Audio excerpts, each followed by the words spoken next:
Mr. Moderator, Reverend Cleage, brothers and sisters, and friends, and I see some enemies.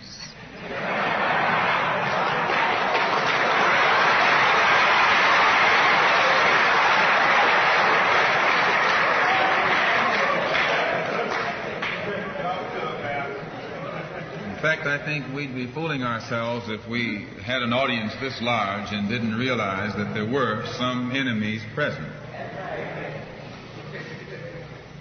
This afternoon, we want to talk about the ballot or the bullet.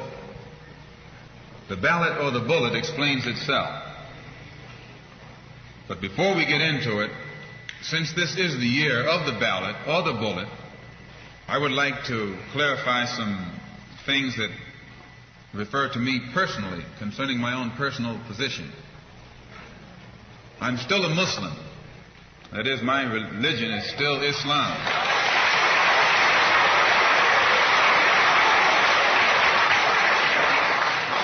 My religion is still Islam. I still credit Mr. Muhammad for what I know and what I am. He's the one who opened my eyes. And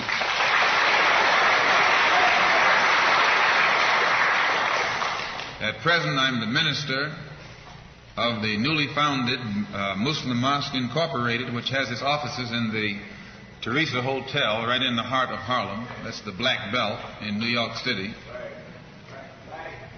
And when we realize that Adam Clayton Powell is a Christian minister, he has the Abyssinia Baptist Church, but at the same time he's more famous for his political struggling. And Dr. King is a Christian minister from Atlanta, Georgia, but he's become more famous for being involved in the civil rights struggle. There's another in New York, Reverend Galamison. I don't know if you've heard of him out here. He's a Christian minister from Brooklyn, but has become famous for his fight against the segregated school system in Brooklyn. Reverend Cleage, right here, is a Christian minister here in Detroit. He's the head of the Freedom Now Party. All of these are Christian ministers.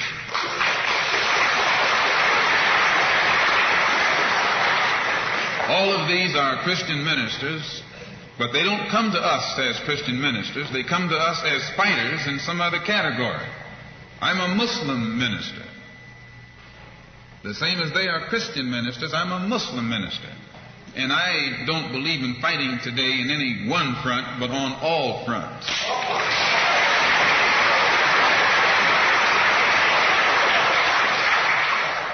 In fact, I'm a black nationalist freedom fighter.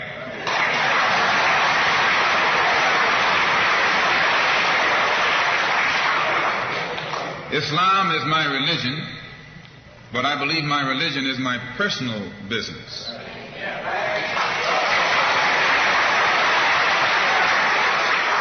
It governs my personal life, my personal morals. And my religious philosophy is personal between me and the God in whom I believe. Just as the religious philosophy of these others is between them and the God in whom they believe. And this is best this way. Were we to come out here discussing religion, we'd have too many differences from the outstart, and we could never get together.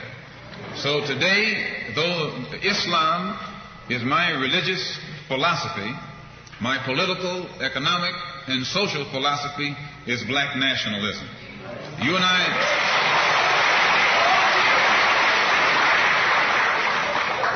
As I say, if we bring up religion, we'll have differences, we'll have arguments, we'll never be able to get together.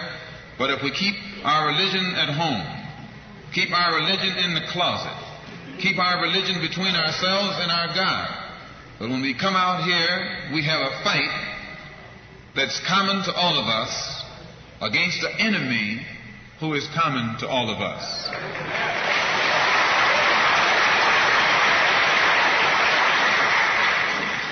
The political philosophy of black nationalism only means that the black man should control the politics and the politicians in his own community. The time when white people can come in our community and get us to vote for them so that they can be our political leaders and tell us what to do and what not to do is long gone. Those days are over.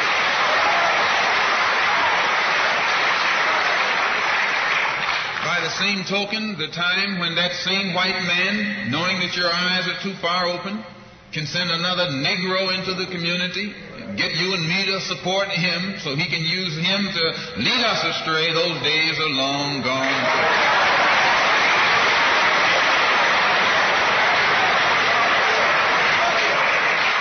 The political philosophy of black nationalism only means that if you and I are going to live in a black community, and that's where we're going to live, because as soon as you move into as soon as you move out of the black community into their community, it's mixed for a period of time, but they're gone, and you're right there all by yourself.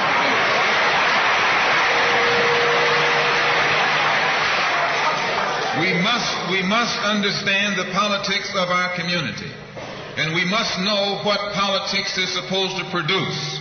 We must know what part politics play in our lives.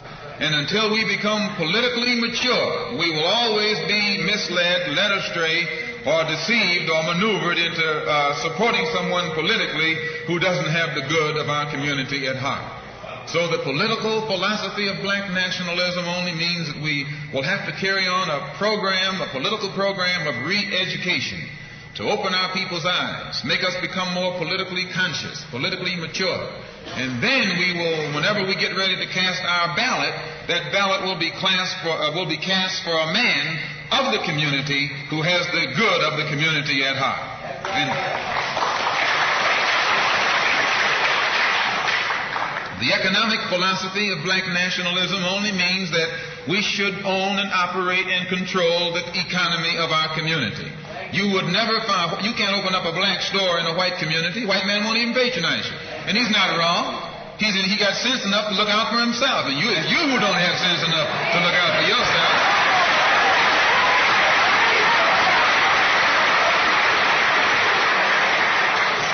The white man is too intelligent to let someone else come and gain control of the economy of his community. But you will let anybody come in and control the economy of your community. Control the housing, control the education, control the jobs, control the businesses under the pretext that you want to integrate. No, you're out of your mind.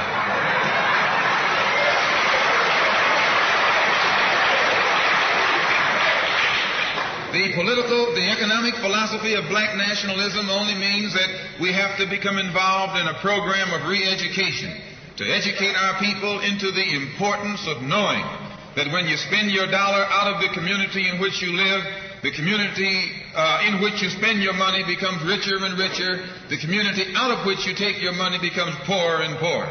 And because these Negroes who have been misled, misguided, are breaking their necks to take their money and spend it with the man. The man is becoming richer and richer, and you're becoming poorer and poorer. And then what happens? The community in which you live becomes a slum. It becomes a ghetto. The conditions become run down. And then you have the audacity to complain about poor housing in a run-down community. Why, you run it down yourself when you take your dollar out.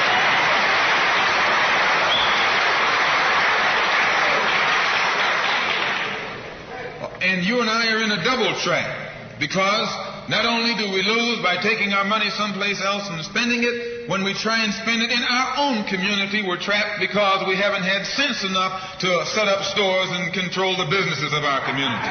The man who's controlling the stores in our community is a man who doesn't look like we do.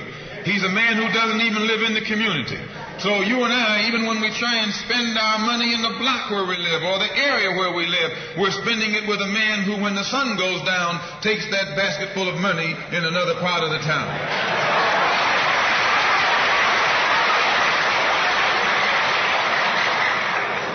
So we're trapped, double trapped, triple trapped. Anywhere we go, we find that we're trapped. And every kind of solution that someone comes up with is just another trap. But the political and economic philosophy of black nationalism, the economic philosophy of black nationalism shows our people the importance of setting up these little stores and developing them and expanding them into larger operations. Woolworth didn't start out big like they are today. They started out with a dime store and expanded and expanded and expanded until today they're all over the country and all over the world, and they're getting some of everybody's money. Now, this, what you and I in General Motors, the same way, didn't start out like it is. It started out just a little rat race type operation. And it expanded and expanded until today is where it is right now. And you and I have to make a start. And the best place to start is right in the community where we live.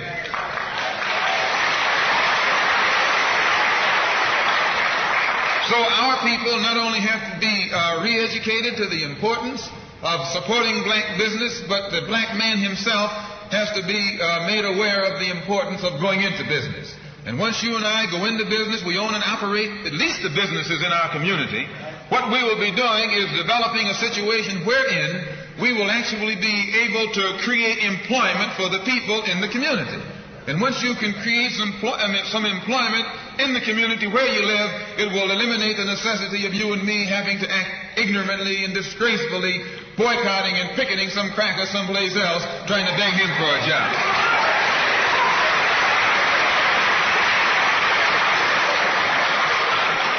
Anytime you have to rely upon your enemy for a job, you're in bad shape.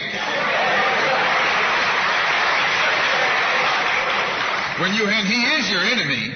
Anytime, you wouldn't be in this country if some enemy hadn't kidnapped you and brought you here.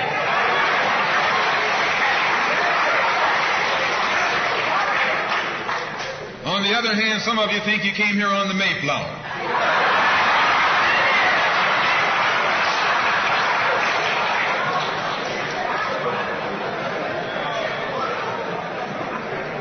So as you can see, brothers and sisters, today, this afternoon, it's not our intention to discuss religion.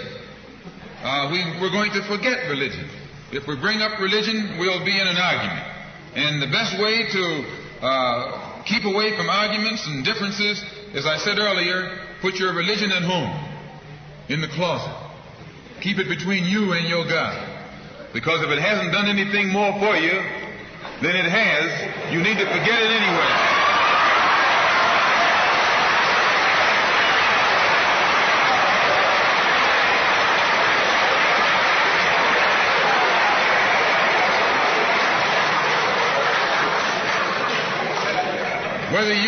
Whether you are a Christian or a Muslim or a nationalist, we all have the same problem. They don't hang you because you're a Baptist, they hang you because you're black.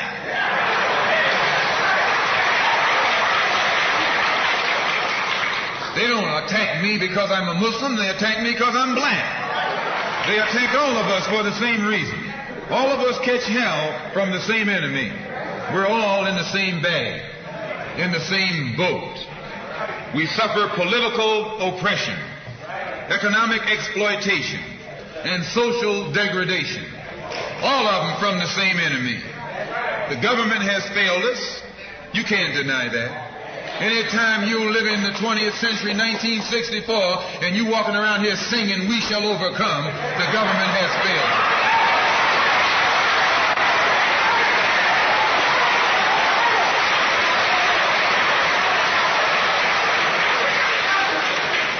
This is part of what's wrong with you. You do too much singing.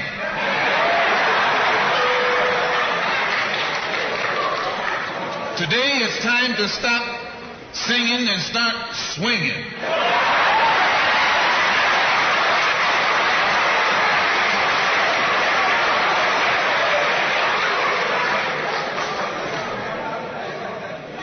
You can't sing up on freedom, but you can swing up on some freedom.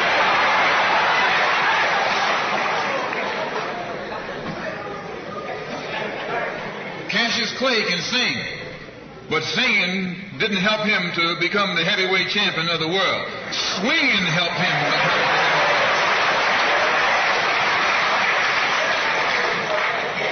So this government has failed us. The government itself has failed us. And the white liberals who have been posing as our friends have failed us. And once we see that all these other sources to which we've turned have failed, we stop turning to them and turn to ourselves. We need a self-help program, a do-it-yourself philosophy, a do-it-right-now philosophy, it's already too late philosophy.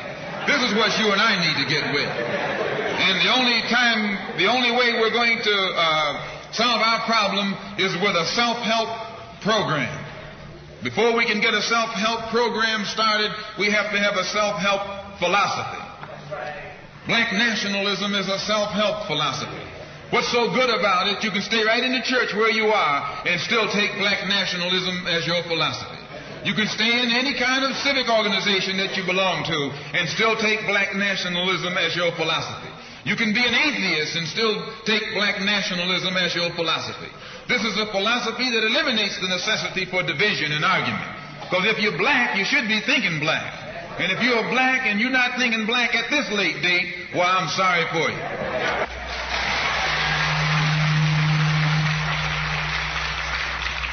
Once you change your philosophy, you change your thought pattern. Once you change your thought pattern, you change your attitude. Once you change your attitude, it changes your behavior pattern. And then you go on into some action. As long as you got a sit-down philosophy, you'll have a sit-down thought pattern. And as long as you think that old sit-down thought, you'll be in some kind of sit-down action. They'll have you sitting in everywhere. It's not so good to refer to what you're going to do as a sit-in. That right there castrates you. Right there it brings you down. What goes with it? Think of the image of someone sitting. An old woman can sit. An old man can sit. A chump can sit. A coward can sit. Anything can sit. Well, you and I have been sitting long enough, and it's time today for us to start doing some standing and some fighting to back that up.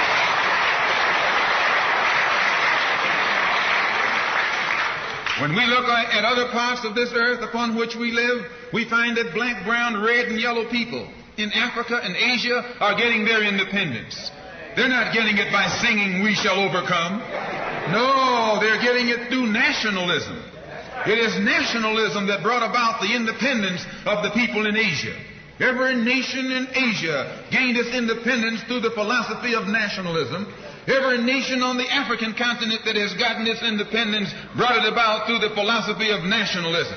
And it will take black nationalism to bring about the freedom of 22 million Afro-Americans here in this country where we have suffered colonialism for the past 400 years.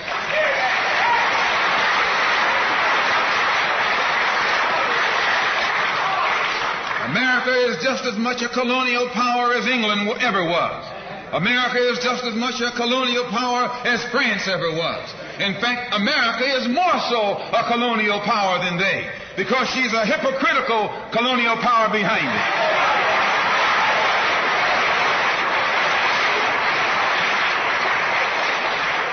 What do you call second-class citizenship? Why, that's colonization. Second-class citizenship is nothing but 20th century slavery. How are you going to tell me you're a second-class citizen? They don't have second-class citizenship in any other government on this earth. They just have slaves and people who are free. Well, this country is a hypocrite. They try and make you think they set you free by calling you a second-class citizen. No, you're nothing but a 20th century slave.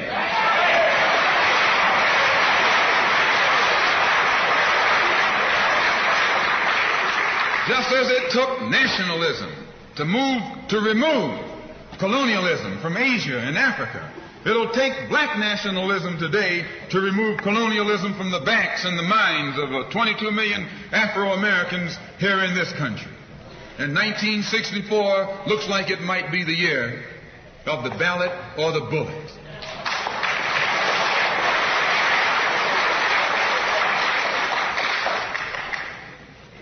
Why does it look like it might be the year of the ballot or the bullet? Because Negroes have listened to the trickery and the lies and the false promises of the white man now for too long. And they're fed up. They've become disenchanted. They've become disillusioned. They've become dissatisfied.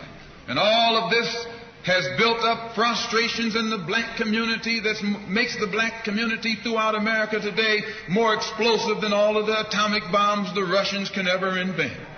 Whenever you got a racial powder keg sitting in your lap, you're in more trouble than if you had an atomic powder keg sitting in your lap.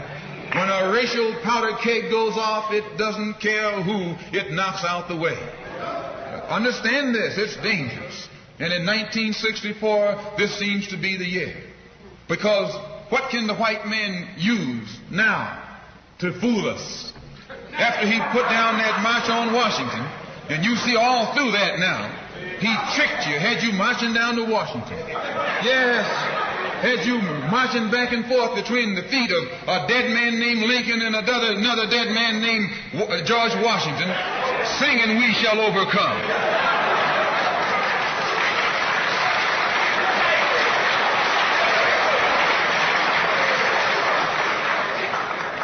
He made a chump out of you. He made a fool out of you. He made you think you were going somewhere, and you end up going nowhere but between Lincoln and Washington. So today our people are disillusioned. They've become disenchanted. They've become dissatisfied. And in their frustrations, they want action. You'll see this young black man, this new generation, asking for the ballot or the vote. That old Uncle Tom action is outdated. The young generation don't want to hear anything about the odds are against us. What do we care about odds?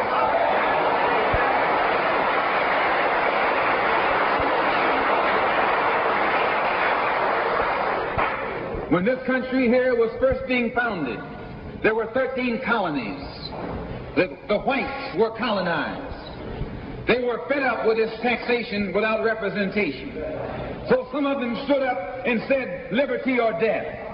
Though I went to a white school over here in Mason, Michigan, the white man made the mistake of letting me read his history books. He made the mistake of teaching me that Patrick Henry was a patriot and George Washington wasn't nothing nonviolent about old Pat or George Washington. Liberty or death was what brought about the freedom of whites in this country from the English.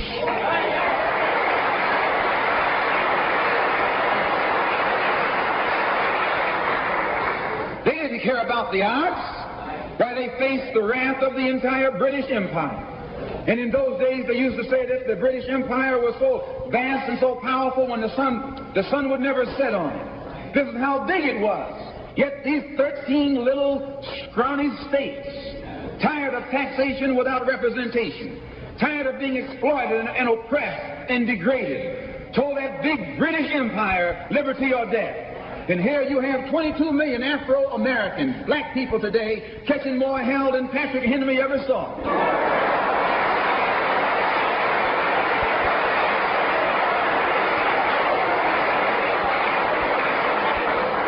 And I'm here to tell you, in case you don't know it, that you got a new generation of black people in this country who don't care anything whatsoever about odds. They don't want to hear you old Uncle Tom handkerchief heads talking about the odds. No.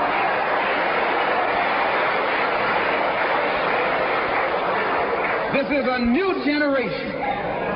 If they're going to draft these young black men and send them over to Korea or South Vietnam to face 800 million Chinese.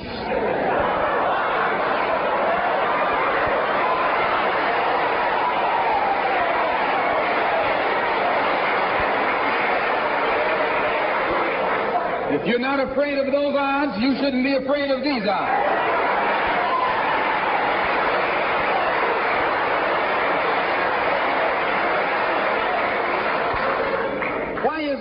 Why does this loom to be such an explosive political year? Because this is the year of politics. This is the year when all of the white politicians are going to come into the Negro community. You never see them until election time. You can't blame them until election time. They're going to come in with false promises. And as they make these false promises, they're going to feed our frustrations. And this will only serve to make matters worse. I'm no politician. I'm not even a student of politics. I'm not a Republican, nor a Democrat, nor an American, and got sense enough to know it.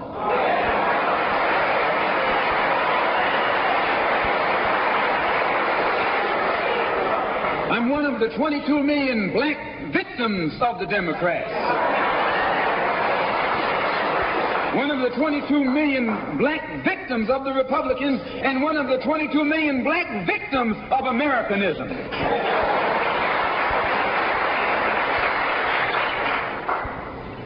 And when I speak, I don't speak as a Democrat or a Republican. I speak as a victim of America's so-called democracy. You and I have never seen democracy. All we've seen is hypocrisy.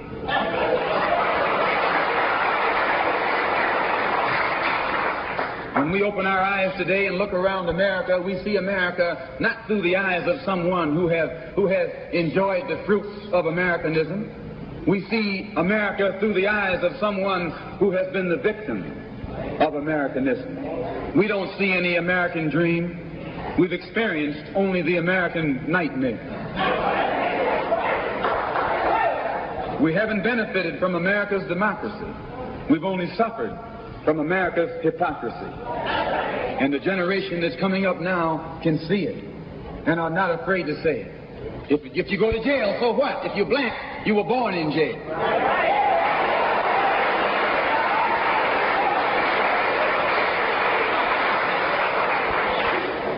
If you black, you were born in jail.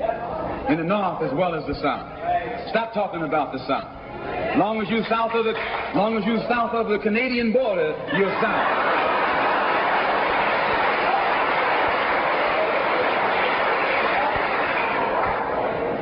Don't call Governor Wallace a Dixie governor. Romney is a Dixie governor.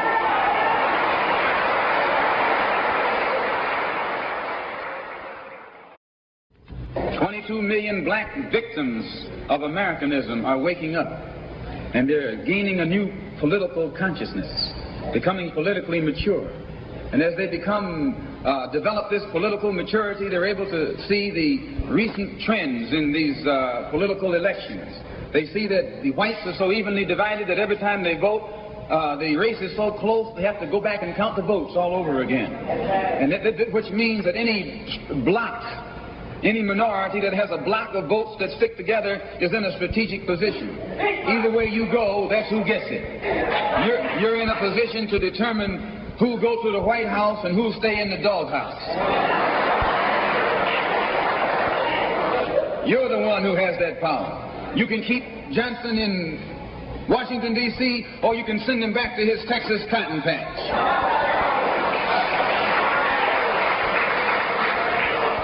You're the one who sent Kennedy to Washington. You're the one who put the present Democratic administration in Washington, D.C. The whites were evenly divided.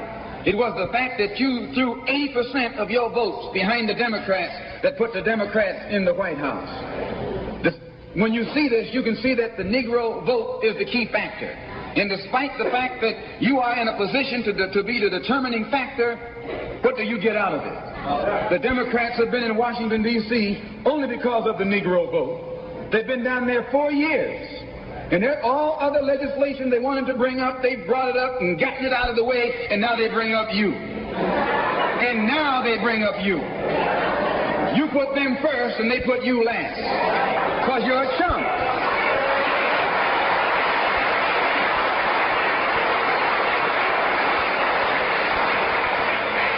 A political chump. In Washington, D.C., in the House of Representatives, there are 257 who are Democrats. Only 177 are Republicans. In the Senate, there are 67 Democrats. Only 33 are Republicans. The party that you bash controls 2/3 of the House of Representatives and the Senate, and still they can't keep their promise to you because you're a chump.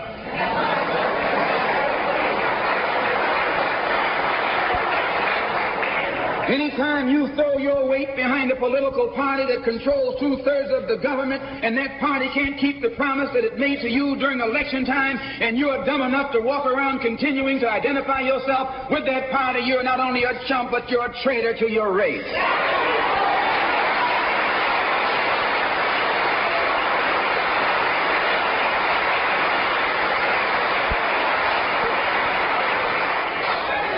And what kind of alibi do they come up with? they try and pass the buck to the Dixiecrats. Now, back during the days when you were blind, deaf, and dumb, ignorant, politically immature, naturally you went along with that. But today, as your eyes come open and you develop political maturity, you're able to see and think for yourself. And you can see that a Dixiecrat is nothing but a Democrat in disguise. You look at the structure of the government that controls this country. It's controlled by 16 senatorial committees and 20 congressional committees.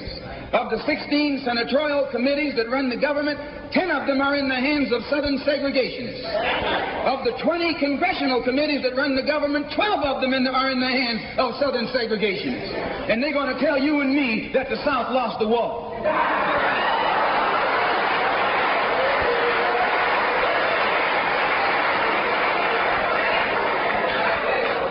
Today are in the hands of a government of segregationists, racists, white supremacists, who belong to the Democratic Party but disguise themselves as Dixiecrats. A Dixiecrat is nothing but a Democrat.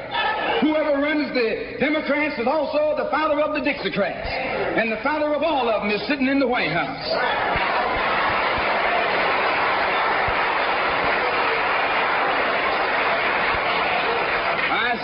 I say it again. You got a president who's nothing but a Southern segregationist.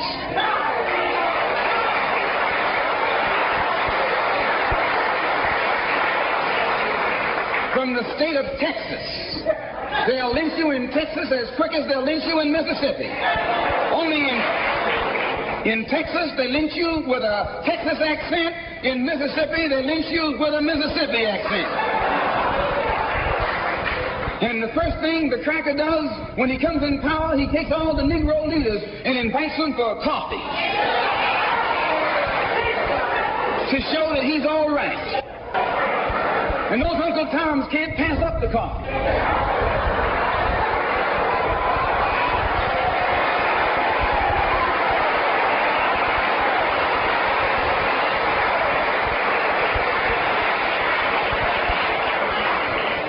They come away from the coffee table telling you and me that this man is all right because he's from the South. And since he's from the South, he can deal with the South. And look at the logic that they're using. What about Eastland? He's from the South. Make him the president.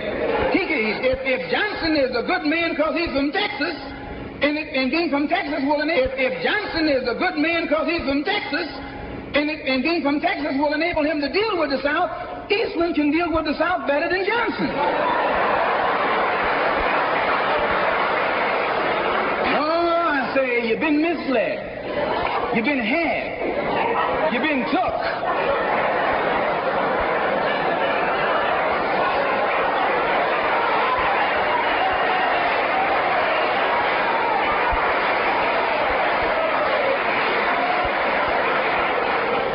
In Washington a couple of weeks ago while the senators were filibustering, and I noticed in the back of the Senate a huge map, and on this map it showed the distribution of Negroes in America. And surprisingly, the same senators that were involved in the filibuster were from the states where there were the most Negroes. Why were they filibustering the civil rights legislation? Because the civil rights legislation is supposed to guarantee voting rights to Negroes in those states. And those senators from those states know that if the Negroes in those states can vote, those senators are down the drain.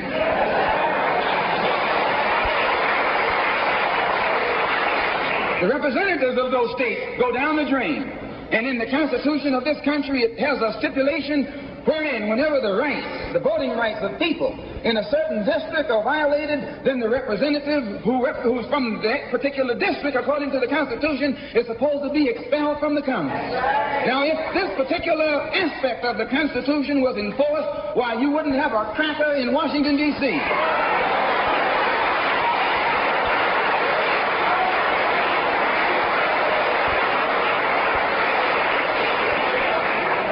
But what would happen when you expel the Dixiecrat? You're expelling the Democrat. When you destroy the power of the Dixiecrat, you're destroying the power of the Democratic Party. So how in the world can the Democratic Party in the South actually side with you? in sincerity when all of its power is based in the South. These Northern Democrats are in cahoots with the Southern Democrats.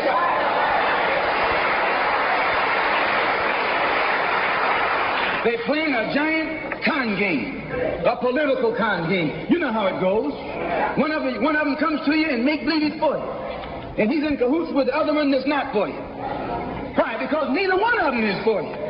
But they got to make you go with one of them or the other.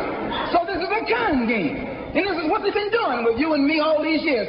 First thing Johnson got off the plane, when he became president, he asked, "Where's Dickie?" You know who Dickie is? Dickie is old Southern cracker Richard Russell. Look here. Yes. Lyndon D. Johnson's best friend is the one who is ahead, who's heading the forces that are filibustering civil rights legislation. You tell me, how in the hell is he going to be Johnson's best friend?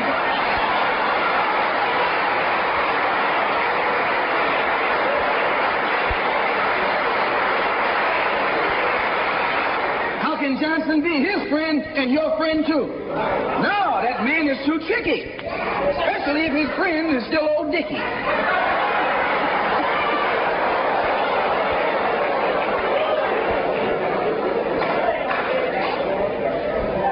Whenever the Negroes keep the Democrats in power, they're keeping the Dixiecrats in power.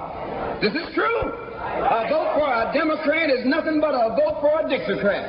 I know you don't like me saying that, but I'm not the kind of person who come here to say what you like.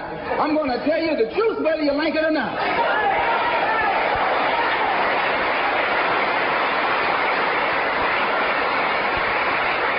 Up here in the North, you have the same thing.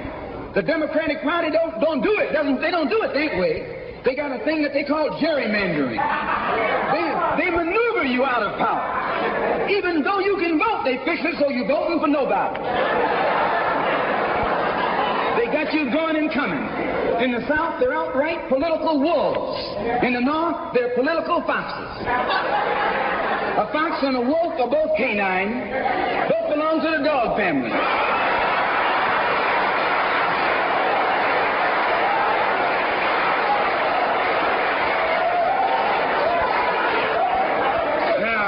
You take your choice. You're going to choose a northern dog or a southern dog. Because either dog you choose, I guarantee you, you'll still be in the doghouse. This is why I say it's the ballot or the bullet.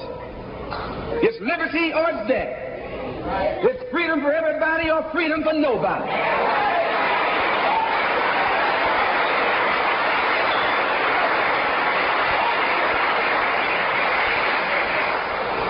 America today finds herself in a unique situation. Historically, revolutions are bloody. Oh, yes, they are. They have never had a bloodless revolution or a nonviolent revolution. That don't happen even in Hollywood.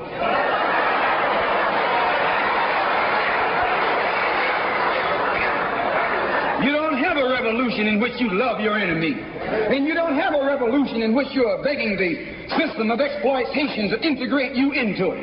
Revolutions overturn systems. Revolutions destroy systems. A revolution is bloody. But America is in a unique position. She's the only country in history in a position actually to become involved in a bloodless revolution. The Russian Revolution was bloody. Chinese Revolution was bloody. French Revolution was bloody. Cuban Revolution was bloody. And there was nothing more bloody than the American Revolution. But today, this country can become involved in a revolution that won't take bloodshed. All she's got to do is give the black man in this country everything he's doing. Everything.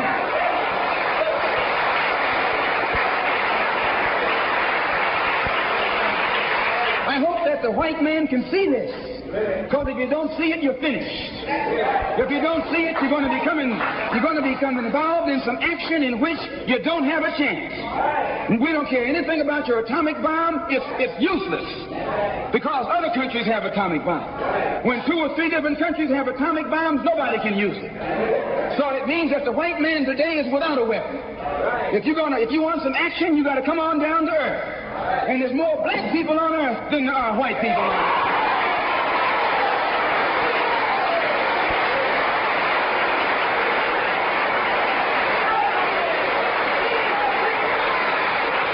I only got a couple more minutes. The white man can never win another war on the ground. His days of war victory, his days of background victory are over. Can I prove it? Yes. Take all the action that's going on this earth right now that he's involved in. Tell me where he's winning. Nowhere. Why, some rice farmers, some rice eaters ran him out of Korea. Yes, they ran him out of Korea.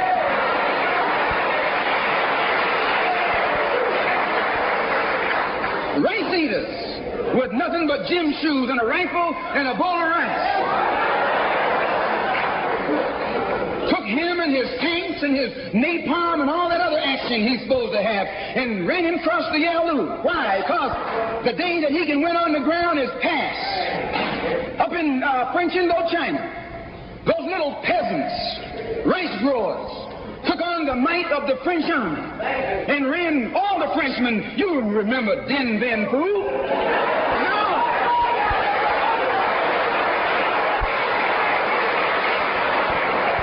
The same thing happened in Algeria, in Africa.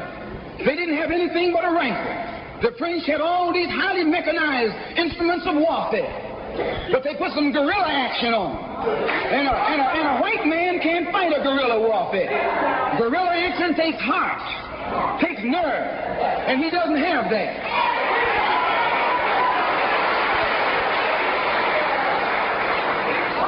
He's brave when he's got tanks.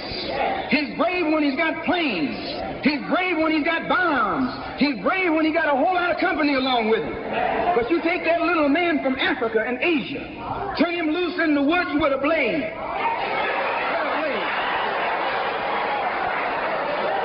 That's all he needs. All he needs is a blade. And when the sun comes down, goes down, and it's dark, it's even Steven.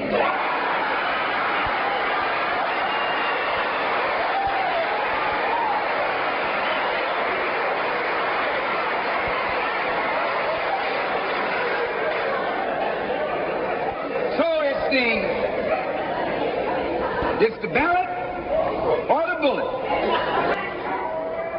Today our people can see that we're faced with a government conspiracy. This government has failed us. The senators who are filibustering concerning your and my rights, that's the government.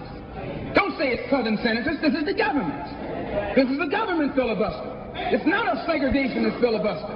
It's a government filibuster. Any kind of activity that takes place on the floor of the Congress or the Senate, that's the government. Any kind of dilly-dallying, that's the government. Any kind of pussyfooting, that's the government. Any kind of act that's designed to delay or deprive you and me right now of getting full rights, that's the government that's responsible. And anytime you find the government involved in a conspiracy to violate the citizenship or the civil rights of a people, then you are wasting your time going to that government expecting redress. Instead, you have to take that government to the world court and accuse it of genocide and all of the other crimes that it is guilty of today.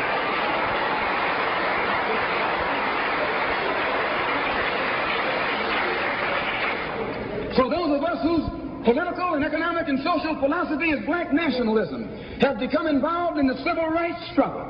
We have injected ourselves into the civil rights struggle, and we intend to expand it from the level of civil rights to the level of human rights.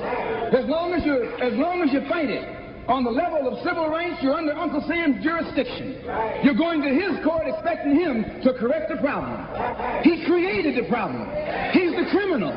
You don't take your case to the criminal, you take your criminal to court.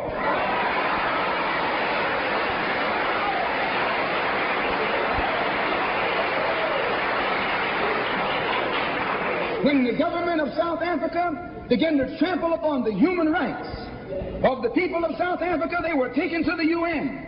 When the government of Portugal began to trample upon the rights of our brothers and sisters in Angola, it was taken before the UN. Why, even the white man took the Hungarian question to the UN, and just this week, Chief Justice Goldberg was crying over 3 million Jews in Russia about their human rights, charging Russia with violating the UN Charter because of its mistreatment of the human rights of Jews in Russia. Now you tell me, how can the plight of everybody on this earth reach the halls of the United Nations, and you have 22 million Afro-Americans whose churches are being bombed, whose little girls are being murdered, whose leaders are being shot down in broad daylight? Now you tell me why the leaders of this struggle have never taken it before the United Nations.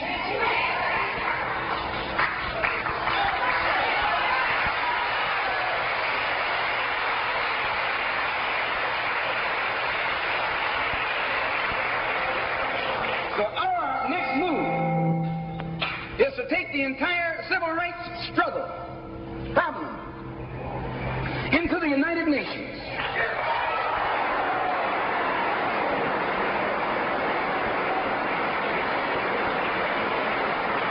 And let the world see that Uncle Sam is guilty of violating the human rights of 22 million Afro and still has the audacity or the nerve to stand up and represent himself as the leader of the free world.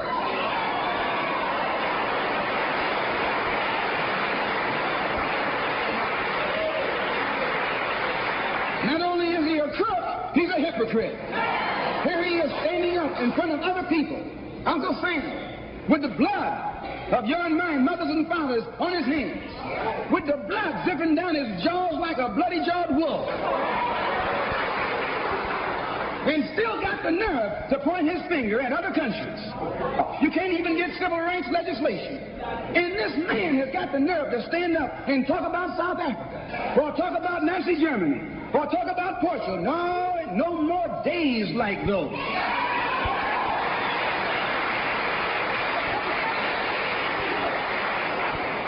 So I say in my conclusion, the only way we're going to solve it, we got to unite in unity and harmony. And black nationalism is the key. How are we going to overcome the tendency to be at each other's throats that always exists in our neighborhood? And the reason this tendency exists, the strategy of the white man has always been divide and conquer. He keeps us divided in order to conquer us. He tells you, I'm for separation and you for integration, and keep us fighting with each other. No, I'm not for separation and you're not for integration. What you and I are for is freedom.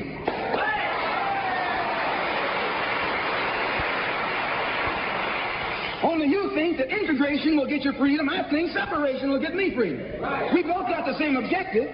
We just got different ways of getting at it. So I studied this man, Billy Graham, who preaches white nationalism. That's what he preaches.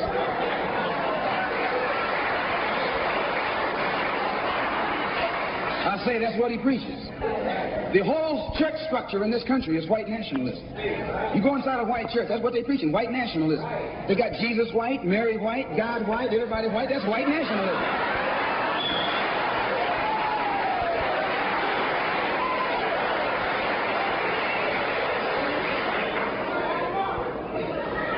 So what he does, the way he circumvents the jealousy and envy that he ordinarily would incur among the heads of the church. Whenever you go into an area where the church already is, you're going to run into trouble.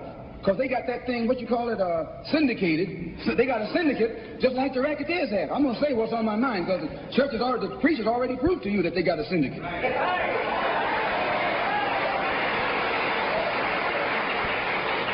And when you're out in the rackets, whenever you're getting in another man's territory, you know, they gang up on you. And that's the same way with you. You run into the same thing. So how Billy Graham gets around that, instead of going into somebody else's territory like he's going to start a new church, he doesn't try and start a church. He just goes in preaching Christ. And he says, everybody who believes in him, you go wherever you find him. So this helps all the churches, and so since it helps all the churches, they don't fight him. Well, we're going to do the same thing, only our gospel is black nationalism. His gospel is white nationalism. Our gospel is black nationalism. And the gospel of black nationalism, as I told you, means you should control the politics of your community, the economy of your community, and all of the society in which you live should be under your control. And once you feel that this philosophy will solve your problem, go join any church where that's preached. Don't join a church where white nationalism is preached. Now, you can go to a Negro church and be exposed to white nationalism. But when you walk in a Negro church and a white Mary and some white angels, that Negro church is preaching white nationalism.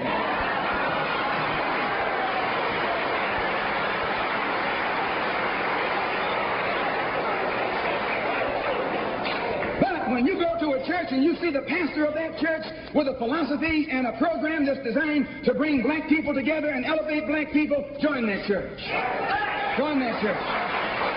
If you see where the NAACP is preaching and practicing that which is designed to make black nationalism materialize, join NAACP. Join any kind of organization, civic, religious, fraternal, political, or otherwise, that's based on lifting the black man up and making him master of his own community.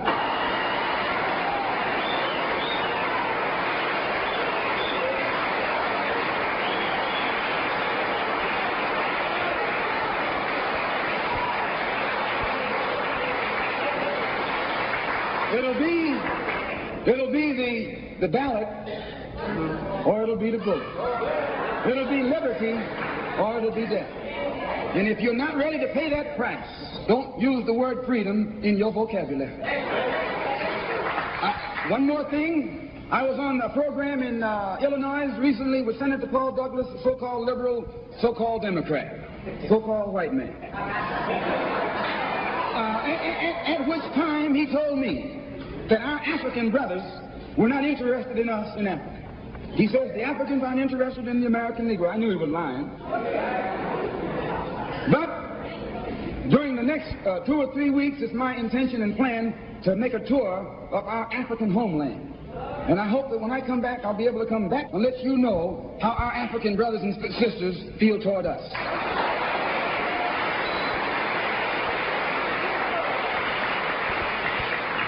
And I know before I go there that they love us. We're one. We're the same. The same man who has colonized them all these years colonized you and me too. All these years. And all we have to do now is wake up and work in unity and harmony, and the battle will be over. I want to thank the Freedom Now Party and the Goal. I want to thank Milton and Richard Henry for inviting me here this afternoon, and also Reverend Clegg. And I want them to know that anything that I can ever do at any time to work with anybody in any kind of program that is sincerely designed to eliminate the political, the economic, and the social evils that confront all of our people in Detroit and elsewhere, all they got to do is give me a telephone call and I'll be on the next jet right on into the city.